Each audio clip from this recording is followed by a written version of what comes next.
Hello বন্ধুরা, বড়দের প্রণাম, ছোটোদের ভালোবাসা জানিয়ে আজকে একটা নতুন ব্লগ নিয়ে তোমাদের সামনে চলে আসলাম। তো আজকে এখানে নিয়ে নিয়েছি 500 পটল, বড় বড় সাইজে। আর এটা দিয়ে করবো দই পটল। তা পটলের গাগুলো পুরো খোসাগুলো ছাড়িয়ে নিয়েছি, একটু যাতে খোসা না থাকে। আর এবার ছুরি দিয়ে একটু গাগুলো মাঝখানে ফেলে দিয়েছি, যাতে ভেতরেও তেল মশলাগুলো ঢোকে। আর এদিকে একটা কড়াই দিয়ে দিয়েছি সর্ষের তেল। তেলটা গরম হতে হতে পটলের মধ্যে একটু নুন মাখিয়ে নেবো। শুধু নুন দিয়ে পটলটা ভাজবো, কারণ এখানে হলুদ দেবো না, হলুদ দিলে তেলটা পুড়ে যায়, কালো হয়ে যায়।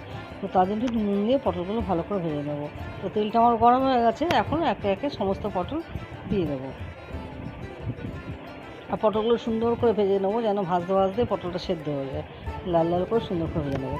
আর এদিকে একটা মশলা রেডি করেছি, সামান্য একটু আদা, কিছুটা রসুন, সামান্য ধনে আর জিরে, আর একটা বড়ো সাইজের পেঁয়াজ, এটা বেটে নেবো। আর দেখো পটলগুলো আমার ভাজা ভাজা সুন্দর করে লাল লাল করে সেদ্ধ হয়ে গেছে। এখন পটলগুলো সব তুলে নেবো। আর মশলা বাটা গেছে। আর এখানে নিয়েছি বাটিতে কিছুটা দইটা ভালো করে ফেটিয়ে নেবো। আর কড়াইয়ে যতটা তেল ছিল অতটা তেল লাগবে না, তাই একটু তেলটা কমিয়ে নিয়ে ওর মধ্যে দিয়ে দিলাম সাদা জিরে আর তেজপাতা। তো ফোড়নটা হয়ে আসলে এবার দিয়ে দেবো বেটে রাখা মশলাটা দিয়ে ভালো করে নেড়ে চেড়ে কাঁচা গন্ধটা যাতে না থাকে মশলাটা ততক্ষণ একটু কষিয়ে নেবো। এরপরে দিয়ে দেবো একে একে সমস্ত মশলা। দিয়ে দিলাম নুন, তারপর দিয়ে দেবো হলুদ আর লঙ্কার গুঁড়ো, দিয়ে আবারও নেড়ে চেড়ে নেবো। সমস্ত মশলা একসাথে মিশিয়ে নিয়ে এবার দিয়ে দেবো একটা ঢাকা। আর গ্যাসের আঁচটা কমিয়ে ঢাকা দিয়ে মশলাটা কষাবো। তো দেখো মশলাটা এখন তেল ছেড়ে বেরিয়ে এসছে। এখন দিয়ে দেবো ফেটিয়ে রাখা ভালো করে দইটা। আর দইয়ের বাটিটা ধুয়ে একটু জল দিয়ে দেবো। আর গ্যাসের আঁচটা কিন্তু আমার কমানোই আছে, কারণ গ্যাসের আঁচটা বাড়ানো থাকলে দইটা ফেটে যায়।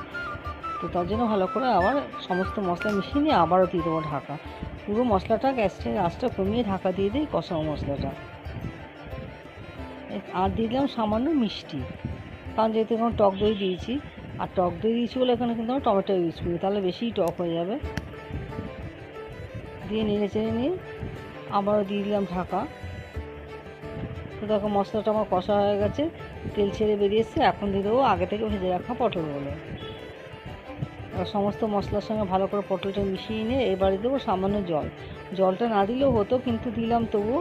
যদি বাই চান্স কোনো কারণে পটল কম বেশি সেদ্ধ হয়ে থাকে, তো যেন সেদ্ধ হয়ে যায়, সেজন্য দেখো খুব অল্পই জল দিয়েছি। এখন আমি গ্যাসের আঁচটা বাড়িয়ে পুরো জলটা শুকিয়ে নেবো, গা মাখা করে নেবো পটলটা পুরো। তো দেখো আমার পটলটা পুরো মশলার সাথে গা মাখা হয়ে গেছে। এখন ওপর দিয়ে একটু গরম মশলা দিয়ে নামিয়ে নেবো আজকে আমি দই পটল। তো সবাই ভালো থাকবেন, সুস্থ থাকবেন। আজকের মতো ভিডিওটা এখানেই শেষ করছি।